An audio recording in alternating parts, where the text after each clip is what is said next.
विद्यार्थियों नमस्कार, आप सभी का स्वागत है ओमेगा ऑनलाइन एजुकेशन के इस क्लास में। और आज के क्लास में हम लोग 12th इंग्लिश रेनबो का जो कविता पिछले क्लास में पढ़े थे, पहला कविता sweetest love I do not go crash course के तहत, इसमें हम लोग कविता को पढ़ लिए थे, कवि के परिचय को पढ़ लिए थे और आपका समरी पढ़ लिए थे। इस चैप्टर से सब्जेक्टिव क्वेश्चन और ऑब्जेक्टिव क्वेश्चन कराना बाकी था, तो उसको हम लोग जो है क्लास को देखते हैं। सबसे पहले हम लोग आज शुरू करेंगे जो है कवि का जो जीवन परिचय है, यहां से कुछ संबंधित ऑब्जेक्टिव क्वेश्चन से, ठीक है। इसके बाद फिर सब्जेक्टिव क्वेश्चन देखा जाएगा और फिर क्लास के लास्ट में ऑब्जेक्टिव क्वेश्चन जो ढेर सारा होगा उसको देखा जाएगा। चलिए पहला क्वेश्चन देखते हैं ऑब्जेक्टिव का। और हाँ, जो लोग अभी तक चैनल को सब्सक्राइब नहीं किए सब्सक्राइब कर लेना, वीडियो को शेयर कर देना जितना शेयर हो सकता है, ठीक है। पहला क्वेश्चन क्या है? पहला क्वेश्चन है कि John Donne was born in, कब जन्म हुआ था जॉन डॉन का? 1562, 1672, 1572 और ऑप्शन है डी 1615 में।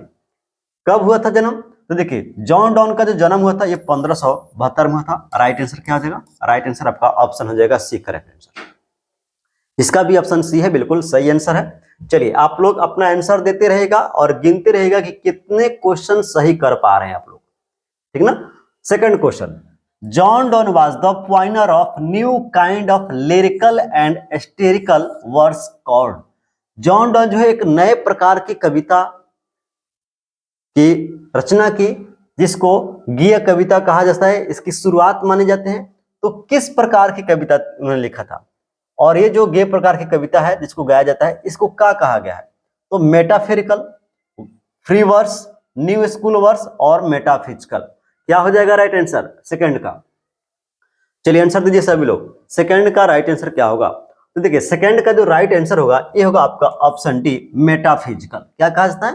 तो new kind of pioneer of new kind of the lyrical and esoterical जो कवि हैं इनको मेटाफिजिकल कहा गया है। ऑप्शन हो जाएगा डी करेक्ट आंसर, ठीक ना।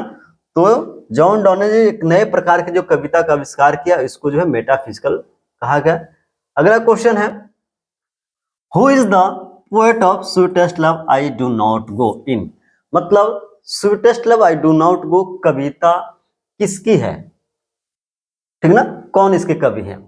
तो कहा जा रहा है केकीएन दारूवाला, बी है जॉन डॉन, सी है जॉन किट्स और डी है टी.एस. इलियट। क्या आंसर होगा? जल्दी से आंसर कीजिए, जल्दी से आंसर कीजिए, क्या हो जाएगा? तो देखो जो sweetest love I do not go जो कविता है इसके ना तो लेखक टी.एस. इलियट है, ना ही जॉन किट्स है और ना ही केकीएन दारूवाला है।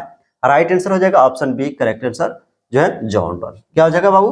तो जॉन डॉन इसके जो है कवि है। राइट आंसर हो जाएगा बी नंबर। अगला क्वेश्चन देखो, क्वेश्चन है Donne is well known for his. जो जॉन डॉन है वह किस चीज के लिए जाने जाते हैं? बढ़िया क्वेश्चन है, बढ़िया क्वेश्चन है, याद रखिएगा। यहाँ पे थोड़ी सी मिस्टेक हुई है, यहाँ पे थोड़ी सी मिस्टेक हुई है, इसको सॉन्ग्स लिखना चाहिए, सॉन्ग्स लिखना चाहिए, ठीक है। अब बताओ जॉन डॉन किस चीज के लिए जाने जाते हैं? पहला है सॉन्ग्स एंड सोनेट, दूसरा है सटायर्स, सी है सेरेमॉन्स और डी है ऑल ऑफ दिस, मतलब उपरोक्त सभी। तो मैंने जब चैप्टर पढ़ाया था अबाउट पोएट जब पढ़ा रहा था मैंने बताया था इसको रट लो, ठीक ना। तो देखो John Donne songs and sonnet के लिए भी जाने जाते हैं, सटायर्स के लिए भी जाने जाते हैं और सेरेमॉन्स के लिए भी जाने जाते हैं। इसलिए राइट आंसर आपका ऑप्शन हो जाएगा डी करेक्ट आंसर। क्या हो जाएगा? ऑप्शन हो जाएगा डी करेक्ट आंसर। बात समझ में आ रही है? यानी सभी चीज के लिए जाने जाते हैं जॉन डॉन। अगला क्वेश्चन देखिए 5 नंबर क्वेश्चन है, John Donne has written the poem. John Donne ने कौन सी कविता लिखी है? ए है song of myself, B है an epitaph, C sweetest love I do not go और डी है द सोल्जर। तो कौन सी कविता लिखी है जॉन डॉन जी? देखो John don song of my self नहीं लिखे हैं, एन एपिटाफ भी नहीं लिखे हैं और द सोल्जर भी नहीं लिखे। राइट आंसर आपका हो जाएगा सी करेक्ट आंसर। क्या हो जाएगा? राइट आंसर आपका हो जाएगा C correct answer. John Donne ने sweetest love I do not go कविता को लिखे हैं। ऑप्शन क्या हो जाएगा? सी, जिसका भी ऑप्शन सी है बिल्कुल सही है, ठीक है। बहुत बढ़िया, बहुत बढ़िया। अगला question, who has composed the poem sweetest love I do not go. Sweetest love I do not go कविता को किसने लिखा है? John Donne, George Herbert Andrew Marvell, none of this. कौन लिखे हैं? Sweetest love I do not go कविता को किसने लिखा है?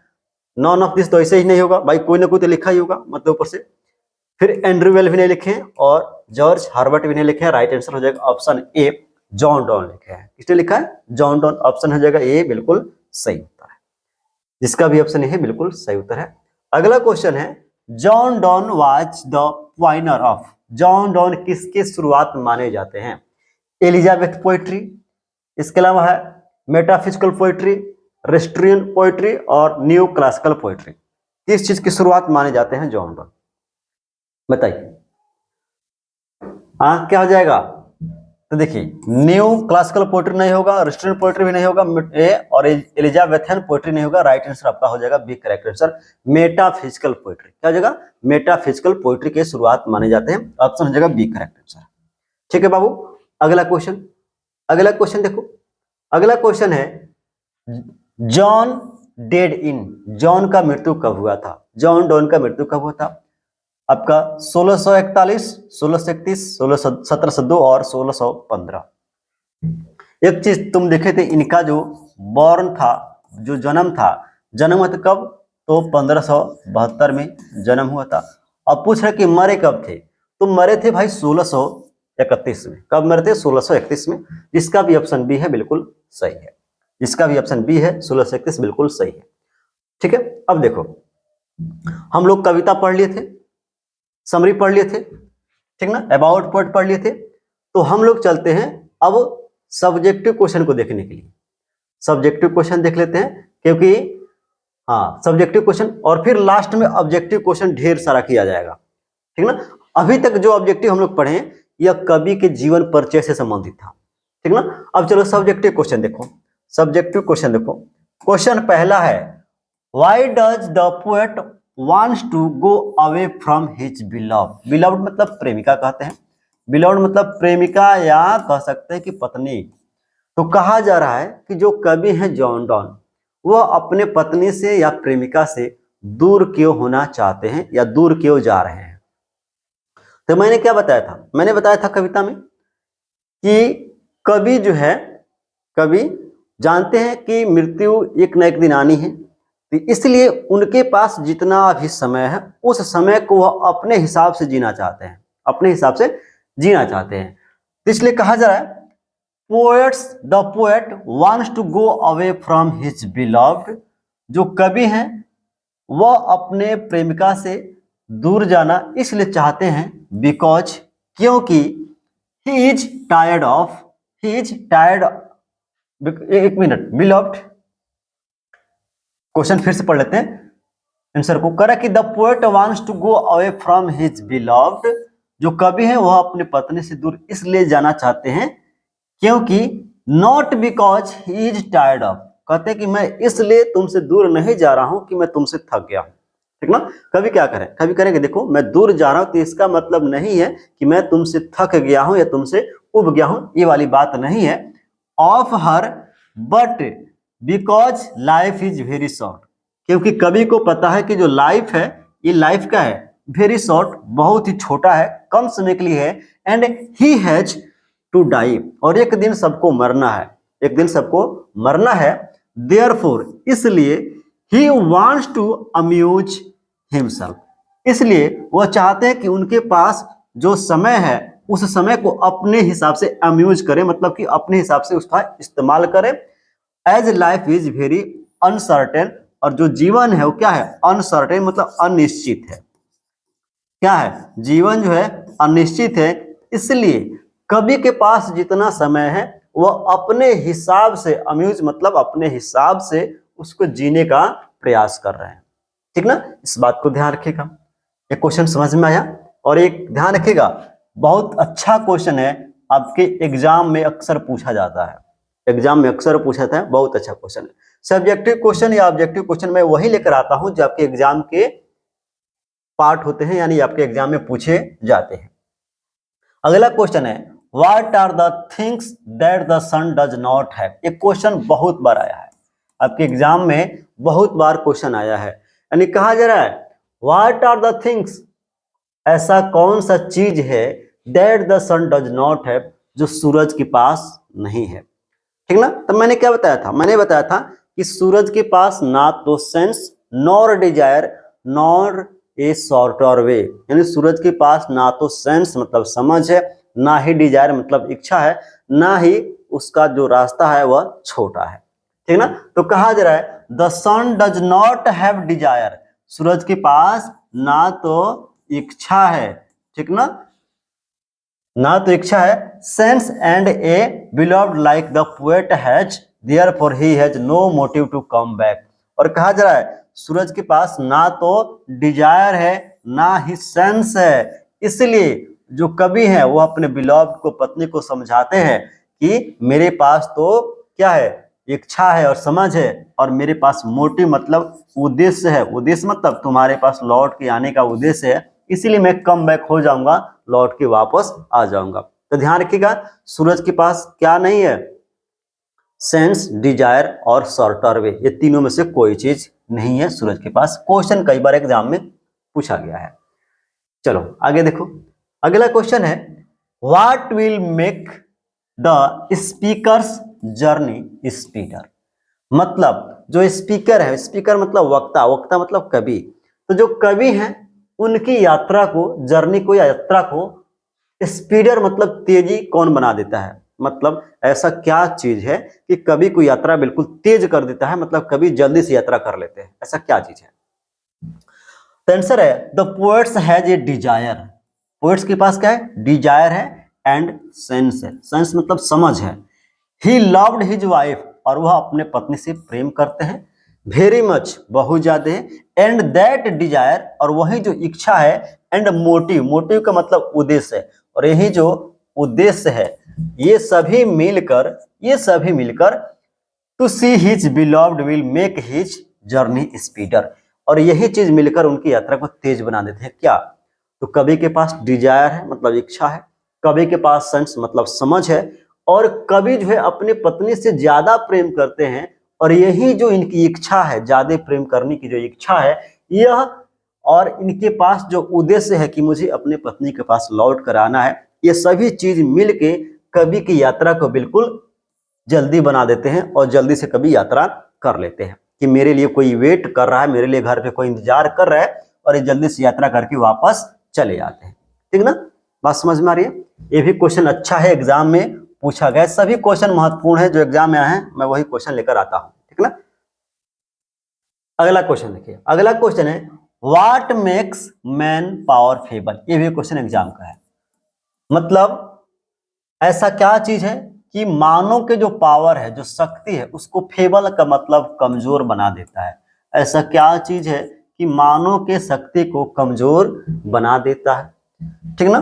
तो कहा जा रहा है man's power is very feeble, मानव की शक्ति बहुत कमजोर है, और वीक मतलब कमजोर है, बिकॉज क्योंकि a man is dependent on his Fortune, जो आदमी है, जो मैन है, वह अपने फॉर्चून पर डिपेंड हो जाता है। फॉर्चून का मतलब क्या होता है बाबू, तो फॉर्चून का मतलब होता है भाग्य, फॉर्चून मतलब भाग्य। तो जो आदमी होता है वह अपने फॉर्चून पर डिपेंड हो जाता है, मतलब निर्भर हो जाता है, निर्भर हो जाता है कि जो भाग्य में लिखा हुआ है वह तो होगा। ठीक ना। तो जब आदमी अपने भाग्य पर डिपेंड हो जाएगा, भाग्य के भरोसे बैठेगा, when a good time comes, ठीक ना, he cannot make it permanent or even add a few more hour it to it। कहा जा रहा है कि आदमी जब अपने भाग के ऊपर निर्भर हो जाता है कि जो भाग में लिखा रहेगा वही होगा, तब वह कमजोर होता है, कमजोर बन जाता है। और when a good time comes, और जब जीवन में कोई अच्छा समय आता है, he cannot make it permanent, तब आदमी उस अच्छे समय को परमानेंट नहीं बना सकता। परमानेंट मतलब हमेशा के लिए, हमेशा के लिए वो अच्छा समय आदमी रोक नहीं सकता कि ठीक है मेरे पास अब हमेशा अच्छा ही समय चलेगा, नहीं। अच्छा समय अगर आ रहा है तो उसको आदमी परमानेंट यानी हमेशा के लिए नहीं रोक के रख सकता है। Even add a few more hour, ना ही उसमें 2-4 घंटे और बढ़ा सकता है कि चलो अभी तक अच्छा समय चल रहा था, 2-4 घंटे और बढ़ जाओ, 2-4 घंटे और अच्छा समय चल जाओ, ऐसा भी नहीं होता है। ठीक ना। Neither is able to recall the last hour, और ना ही जो अच्छा समय चल रहा था, बीत गया, फिर उस अच्छे समय को हम लोग दोबारा ला सकते हैं, उसको ऐसा भी नहीं कर सकते हैं, ठीक ना। He is very weak and can do nothing to control their time. और कहा जाए कि जब आदमी अच्छा समय चल रहा होता है तो वह इतना कमजोर है कि आदमी अब चाह कर भी अपने अच्छे समय को दोबारा वापस नहीं ला सकता है कि अपने हिसाब से, ठीक ना। ये क्वेश्चन आपको समझ में आया होगा। तो चलिए आगे बढ़ते हैं। 5 नंबर क्वेश्चन है बाबू, क्वेश्चन है how do singing and weeping affect the speakers. मतलब उनकी पत्नी का जो गाना था और रोना था, यह दोनों किस तरह से उनके जीवन को प्रभावित कर रहा था, अफेक्ट कर रहा था, मतलब प्रभावित कर रहा था। आंसर है क्या कि singing and weeping takes the speaker's soul away and his life blood decay. मतलब जब उनकी पत्नी सिसक रही थी, रो रही थी, तब इस तरह से उनका सिसकना रोना जो है कवि के सोल को, आत्मा को उनके जीवन से दूर कर रहा था। और ऐसा लग रहा था कि कवि के जीवन का जो खून है वह डीके मतलब क्षय हो रहा है, यानी खून उनका नष्ट हो रहा है, ठीक ना। The poet becomes very sad. और जब देखते हैं कि कवि कि मेरी पत्नी रो रही है, सिसक रही है, तभी बहुत उदास हो जाते हैं, सैड हो जाते हैं। When is beloved wife sings and weeps because of him, he hurts him to see there in such a condition. और कभी क्या होते हैं, जब देखते हैं कि उनकी पत्नी रो रही है तो वह हर्ट होते हैं, काफी दुखी होते हैं इस कंडीशन को देखकर, इस स्थिति को देखकर कि उनकी पत्नी क्या करें, विलाप कर रही है, रो रही है, ठीक ना। ये भी आपको क्वेश्चन समझ में आया। क्वेश्चन आपके जो है एग्जाम का पार्ट बन चुका है, मतलब एग्जाम में पूछा जा चुका है। छठा क्वेश्चन बाबू देख लो। छठा क्वेश्चन है how does the beloved waste the speaker life. ये भी क्वेश्चन एग्जाम में आया है। यानी जो कवि की जो पत्नी है वह किस तरह से कवि के लाइफ को बेकार कर रही है, कवि के जीवन को बेकार कर रही है। तो कहा जा रहा है the beloved waste the speaker's life by taking the best hour of life. मतलब कवि के जीवन का जो बेहतरीन समय है वह समय कवित्री मतलब कि कवि के पत्नी के इर्द गिर्द खत्म हो जाता है। यानी कह सकते हैं कि कवि के पास जो अच्छा समय है, बेहतरीन समय है या महत्वपूर्ण समय है, वह सारा समय उनकी पत्नी में ही चला जाता है, उनके पास कुछ अच्छा समय नहीं बचता है। इस तरह से जो कवि का जो जीवन है वो क्या हो रहा है, बेकार हो रहा है, ठीक ना। ये भी बात आपको समझ में आया होगा। और 7वां क्वेश्चन है in what a way will lovers remain United. मतलब किस तरह से जो प्रेमी हैं वह एक दूसरे को याद करते रहते हैं, ठीक ना, या एक दूसरे से जुड़े रहते हैं, अलग नहीं होते हैं। तो कहा जा रहा है कि lovers will remain United by keeping one another. मतलब कि जो प्रेमी होते हैं वह एक दूसरे को तब तक एक दूसरे से जुड़े रहते हैं जब तक वह एक दूसरे को क्या करते हैं, याद करते रहते हैं, ठीक ना। The lovers remain United by the true love. मतलब उनके बीच एक सच्चा प्रेम होता है, और आदमी के बीच जब सच्चा प्रेम होता है तो दूरी मायने नहीं रखती है, ठीक ना। Love is stronger than death. और कहा जा रहा है कि प्रेम जो है मृत्यु से ज्यादा बलवान होता है, प्रेम मृत्यु से ज्यादा स्ट्रॉन्ग मतलब बलवान होता है। The lovers may die physically but their love keeps them alive forever. कहा जाता है कि भले ही प्रेमी जो है शारीरिक रूप से मर सकता है, भले ही प्रेमी अपने शरीर से मर जाए, लेकिन अगर आप उससे प्रेम करते हैं तो मरने के बावजूद भी वह आपके लिए जिंदा नजर आता है, मरने के बावजूद भी वह आपको लगेगा कि आदमी मेरे पास ही है, ठीक ना। तो ये बात कहा जा रहा है, ठीक ना, कि अगर आप किसी को सच्चे दिल से याद करते हैं तो वह आपके लिए हमेशा बना रहेगा। चलिए अब यहां से हम लोग फिर से ऑब्जेक्टिव क्वेश्चन करते हैं, और यह ऑब्जेक्टिव क्वेश्चन आपकी कविता से होगा। पिछला ऑब्जेक्टिव क्वेश्चन हम लोग कवि के जीवन परिचय से देखे थे। पहला क्वेश्चन है कि Donne present himself in sweetest love I do not go. यानी sweetest love I do not go कविता में कवि अपने को किस रूप में प्रस्तुत किया है। पहला है फर्स्ट पर्सन सिंगुलर नंबर यानी फर्स्ट पर्सन सिंगुलर नंबर यानी प्रथम जो है व्यक्ति और आपका सिंगुलर नंबर में, सेकंड है फर्स्ट पर्सन प्लूरल नंबर, सी है थर्ड पर्सन सिंगुलर नंबर और डी है नॉन ऑफ दिस। बताइए आंसर क्या होगा, क्या आंसर होगा? तो देखिए इसका राइट आंसर हो जाएगा option A first person singular number, यानी जॉन डॉन जो है sweetest love I do not को कविता में अपने को फर्स्ट पर्सन और सिंगुलर नंबर के रूप में प्रस्तुत किया है। ऑप्शन ए बिल्कुल सही आंसर हो जाएगा। ठीक है, आगे देखो, आगे देखो बाबू, अगला क्वेश्चन है sweetest love I do not go is, sweetest love I do not go क्या है? ये didactic poem, an allegoric poem, C है a love poem, none of this. क्या हो जाएगा? तो देखिए sweetest love I do not को कविता में दरअसल प्रेम का जिक्र किया गया है। किसका जिक्र है?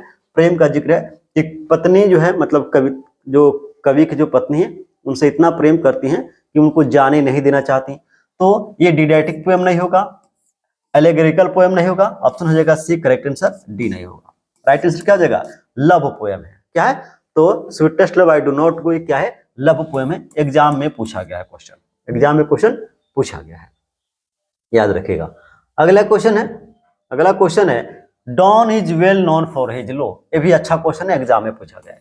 डॉन किसके लिए जाने जाते हैं? Songs and sonnet, satires, sermons, all of this. Question तो अभी पिछला ऑब्जेक्टिव में देखे हैं। तो देखो John Donne songs and sonnet के लिए जाने जाते हैं, सटायर्स के लिए जाने जाते हैं, सेरेमॉन्स के लिए भी जाने जाते हैं। राइट आंसर हो जाएगा डी करेक्ट आंसर। क्या हो जाएगा? राइट आंसर हो जाएगा डी करेक्ट आंसर। मतलब songs and sonnets, satires and elegies ये सभी के लिए जाने जाते हैं। सेरेमॉन्स भी दिया है तो सभी के लिए जाने जाते हैं, इसलिए राइट आंसर आपका डी हो जाएगा।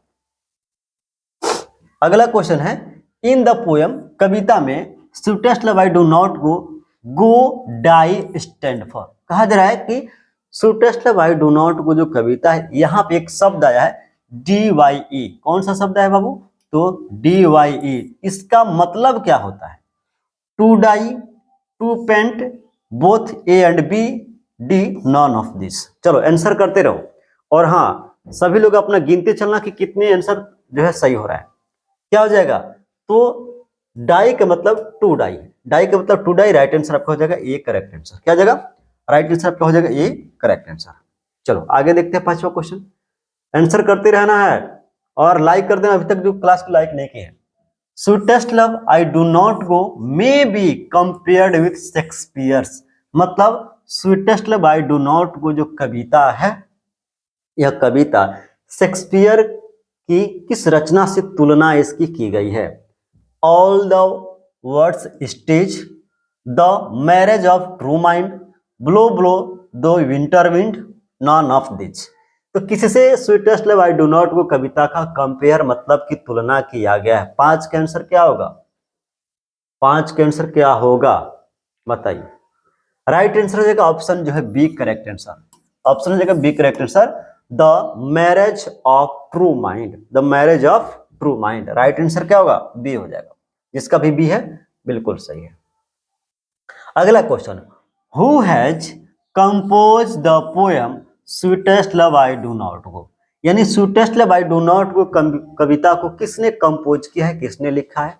John Donne, Andrew Marvell, George Herbert एल और नॉन ऑफ दिस। तो देखिए ये लिखे हैं जॉन डॉन, इसमें कोई तो शंका नहीं है। जॉन डॉन लिखे sweetest love I do not go कविता को, बिल्कुल सही। चलो 7 नंबर क्वेश्चन देखते हैं। क्वेश्चन है John Donne was the फाइनर of. John Donne किसके शुरुआत माने जाते हैं? एलिजाबेथन पोएट्री नहीं, नहीं होगा। मेटाफिजिकल पोएट्री हाँ हो सकता है। रेस्ट्रियन पोएट्री नहीं, न्यू क्लासिकल पोएट्री नहीं। तो राइट आंसर क्या होगा? राइट आंसर ऑप्शन बी होगा। ये क्वेश्चन पिछला बार भी आया था। चलो आगे देखो, अगला क्वेश्चन है बाबू, अगला क्वेश्चन है sweetest love I do not go is. Sweetest love I do not go क्या है? सोनेट है, एन ऑड है, ए लिरिक है, ए बैलेड है? क्या है बताइए? क्या हो जाएगा? 8 नंबर क्वेश्चन का आंसर बताइए क्या हो जाएगा? तो समरी जब मैंने पढ़ाया था, समरी याद कीजिए, तो मैंने बताया था कि sweetest love I do not go is a lyrical poem. क्या है? लिरिकल मतलब कि एक ऐसा कविता है जिसको आदमी गा सकता है। राइट आंसर क्या बन जाएगा? राइट आंसर आपका सी है, ठीक ना। राइट आंसर क्या है? लिरिकल पोएम मतलब सी है, जिसका भी ऑप्शन सी है बिल्कुल करेक्ट आंसर है। 9 नंबर क्वेश्चन है कि sweetest love I do not go has been addressed to. अच्छा क्वेश्चन है, एग्जाम में आया हुआ है। कौन सा क्वेश्चन जो है मतलब कि sweetest love I do not go जो कविता है, यह कविता किसको एड्रेस करके लिखा गया है, मतलब किसके ऊपर लिखा गया है?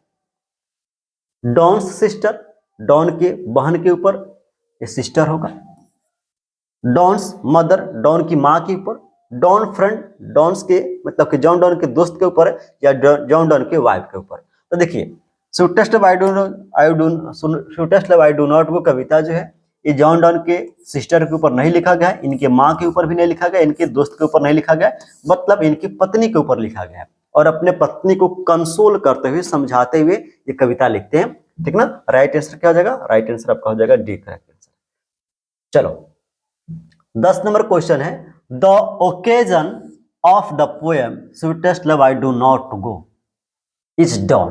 कहा जा रहा है कि वह कौन सा अवसर था जब sweetest love I do not कविता को लिखा गया, कौन सा अवसर था? क्वेश्चन अच्छा है, एग्जाम में पूछा गया है, और मैंने इसको महत्वपूर्ण पहले ही बता चुका है। क्या हो जाएगा? कॉन्टिनेंटल ट्रिप है कविता ये, कि स्पेस टूर है, कि वॉयज है, कि नॉन ऑफ दीज है, क्या है? तो कहा जा रहा है कि sweetest love I do not go जो कविता है, यह कविता क्या है? ना तो नॉन ऑफ दीज हो जाएगा, ना ये वॉयज है, ना स्पेस टूर है, बल्कि कॉन्टिनेंटल ट्रिप है। और कॉन्टिनेंटल ट्रिप का मतलब होता है महाद्वीपीय यात्रा। महाद्वीपीय यात्रा मतलब एक महाद्वीप को छोड़कर कभी दूसरे महाद्वीप पर जा रहे थे, इसीलिए इस कविता को कॉन्टिनेंटल ट्रिप कहा गया है, ठीक है। चलो बहुत बढ़िया, क्वेश्चन समझ में आया होगा। आगे देखो, अगला क्वेश्चन है, John Donne has written the poem. कौन सा कविता लिखे हैं? ये तो पता ही है, सॉन्ग ऑफ माई सेल्फ नहीं लिखे हैं, एनिप्टॉप नहीं लिखे हैं, और द सोल्जर नहीं लिखे हैं। ये कविता कौन सा लिखे हैं? Sweetest love I do not go. क्या हो जाएगा? Sweetest love I do not go कविता को लिखे हैं, राइट आंसर ऑप्शन हो जाएगा सी, ठीक है। चलो आगे देखते हैं। अगला क्वेश्चन है, the poet in sweetest love I do not go is dash dash his beloved. यानी जो कवि हैं sweetest love I do not go कविता में, यहाँ पे इनके जो बिलव्ड हैं, इससे ये क्या हो गए हैं? टायर्ड ऑफ हो गए, अपने पत्नी से थक गए हैं, अपनी पत्नी पर गुस्सा है, अपने पत्नी के चलते उदास हैं, या अपनी पत्नी के चलते खुश हैं। क्या हो जाएगा बताइए? तो 12 नंबर क्वेश्चन का आंसर क्या हो जाएगा बताओ सब लोग? तो बताया गया है कि ये जो है अपने पत्नी के चलते टायर्ड ऑफ है। क्या है? टायर्ड ऑफ है। राइट आंसर पे क्या हो जाएगा? 12 का 1 मतलब कि थक गए हैं। कहते हैं ना कि बहाना बनाते हैं कि ये मत सोचो कि हम तुमसे थक गए हैं या उब गए हैं, ठीक है। अगला क्वेश्चन है, John Donne is going to living his wife behind. मतलब कि जॉन डॉन जो है कहाँ जा रहे हैं? अपने पत्नी को छोड़कर। फ्रांस, जर्मनी, इटली और इंग्लैंड। क्वेश्चन अच्छा है, एग्जाम में पूछा गया है, मैंने इंपॉर्टेंट बता के रखा है इसको। कहाँ गए थे? तो जॉन डॉन जो है अपने पत्नी को छोड़कर जर्मनी जा रहे थे। कहाँ जा रहे थे? जर्मनी। राइट आंसर भी हो जाएगा, बताते भी हैं कि जर्मनी जा रहे हैं। ऑप्शन हो जाएगा बी करेक्ट आंसर, जिसका भी ऑप्शन भी है बिल्कुल सही है। अगला क्वेश्चन है कि John don thinks that is certain. बताइए, जॉन डॉन सोचते हैं कि ये निश्चित है। क्या निश्चित है? Death, work, life, non of this. तो जॉन डॉन सोचते हैं कि जो डेथ है, मृत्यु है, ये निश्चित है, एक न एक दिन तो आनी ही है, एक न एक दिन तो आनी ही है। राइट आंसर क्या हो जाएगा? राइट आंसर आपका ऑप्शन हो जाएगा ए, जिसका भी ऑप्शन ये है बिल्कुल सही है। और अभी तक लाइक नहीं किए हो, लाइक कर दो, जो भी अभी तक लाइक नहीं किए हैं। अगला question, John Donne wants to go away because he is not tired up. John Donne जो है दूर जाना चाहते हैं क्योंकि वह थके नहीं हुए हैं। तो किससे दूर जाना चाहते हैं? अपनी माँ से नहीं भाई, अपने पिता से नहीं भाई, अपने प्रेमिका से बिल्कुल सही, सिस्टर से नहीं। राइट आंसर क्या हो जाएगा? राइट आंसर आपका ऑप्शन जो है सी हो जाएगा, अपने पत्नी से दूर जाना चाहते हैं, ठीक है, जिसका भी ऑप्शन सी है, बिलव्ड, बिल्कुल सही है। अगला question, the poet John Donne is better than the. मतलब कि जो कवि हैं जॉन डॉन, वो किससे बेहतर हैं? मून से, सन से, अर्थ से, स्काई से। बताइए, जॉन डॉन किससे बेहतर है? मून से, सन से, अर्थ से, स्काई है। तो क्या हो जाएगा? सन से। कहते हैं कि मैं सूरज से क्या हूं? सूरज से बेहतर हूं। जितना जल्दी से सूरज यात्रा करता है उससे जल्दी से जाएंगे और उससे जल्दी से हम यात्रा करके लौट आएंगे, यानी हम सूरज से क्या है? बेटर है। राइट आंसर क्या हो जाएगा? B correct answer. चलो, जिसका भी बी है बिल्कुल सही। अगला क्वेश्चन है, John don feels that is very hopeless. John Donne सोचते हैं कि वह बिल्कुल होपलेस है, असहाय है। तो क्या होपलेस है? कमजोर है। एनिमल, जानवर की, गोट की बकरी, बर्ड की, पक्षी की, मानव। तो आज के समय में क्या होपलेस है? तो मानव होपलेस है। मानव बहुत कमजोर है। राइट आंसर हो जाएगा डी करेक्ट आंसर। क्या हो जाएगा? राइट आंसर डी हो जाएगा। जिसका भी ऑप्शन डी है बिल्कुल सही है। अगला क्वेश्चन देखिए। अगला क्वेश्चन है, has been describe a metaphysical poet. किसको जो है मेटाफिजिकल पोएट के रूप में दिखाया गया है या डिस्क्राइब किया गया है? जॉन किट्स को, टी.एस. इलियट को, जॉन डॉन को, वाल्ट व्हिटमैन को। तो देखो, ये मेटाफिजिकल पोएट किसको कहा जाता है? तो जॉन किट्स को नहीं कहा जाता है, टी.एस. इलियट को भी नहीं कहा जाता है और वाल्ट व्हिटमैन को भी नहीं कहा जाता है। ऑप्शन हो जाएगा C correct answer. John Donne को जो है मेटाफिजिकल पोएट कहा जाता है। ठीक है, अगला क्वेश्चन देखते हैं। अगला क्वेश्चन है dash dash wants to gladly accept the death. कौन जो है ग्लैडली मतलब खुशी खुशी से, मतलब कि खुशी पूर्वक जो है मृत्यु को एक्सेप्ट करता है, मतलब कि उसको मानता है कि मृत्यु आनी ही आनी है। तो Walt Whitman, John Keats, John Donne, T S. Eliot. तो खुशी खुशी जो मृत्यु को स्वीकार करता है ये वाल्ट व्हिटमैन नहीं है, जॉन किट्स भी नहीं है और टी.एस. इलियट भी नहीं है, ये है जॉन किट्स, जॉन डॉन। क्या हो जाएगा? John Donne. राइट आंसर आपका ऑप्शन सी हो जाएगा। ठीक है, बताओ किसका किसका भी ऑप्शन सी आ रहा है? और जिसका भी ऑप्शन सी है बबुआ बिल्कुल सही है। ठीक है, क्या आ जाएगा? अगला क्वेश्चन देखो। अगला क्वेश्चन है, John Donne had seen the sun sitting dash dash night. John Donne ने देखा था कि जो सूरज था वो डूबा था। कब डूबा था? टुडे मतलब आज, यस्टरडे मतलब कल, टुमारो मतलब आज, डी नॉन ऑफ दिस मतलब उनमें से कोई नहीं। क्या आंसर होगा? जॉन डॉन ने देखा था कि सूरज डूबा था। कब डूबा था? आज, कल, टुमारो मतलब आने वाला कल, नॉन ऑफ दिस मतलब उपरोक्त में से कोई नहीं। राइट आंसर क्या होगा? अरे बकलोल, यहाँ पे राइट आंसर हो जाएगा डी, उपरोक्त में से कोई नहीं। क्योंकि सूरज जो डूबा था वो कब डूबा था? तो यस्टर नाइट, YESTERNIGHT, यस्टर नाइट मतलब पिछली रात को। पिछला रात जो हुआ था उस रात में सूरज डूबा था। यस्टर नाइट को सूरज डूबा था। तो यस्टर नाइट यहाँ पे तो है ना है, ये जो है यस्टरडे है, यस्टर नाइट नहीं है। और यस्टरडे का मतलब होता है पिछला, मतलब पिछला दिन, पिछला दिन। तो दिन में थोड़ा डूबा था। यस्टर नाइट मतलब पिछली रात को सूरज डूबा था। ठीक ना, इसलिए यस्टर नाइट नहीं है। तो राइट आंसर आपका डी बनेगा। ठीक ना, राइट आंसर क्या हो जाएगा? डी हो जाएगा। चलो, 20 क्वेश्चन था और 20 क्वेश्चन हम लोग कर लिए। अब बताना है कि इस 20 क्वेश्चन में, बताना है कि इस 20 क्वेश्चन में से तुम्हारे कितने क्वेश्चन सही हैं।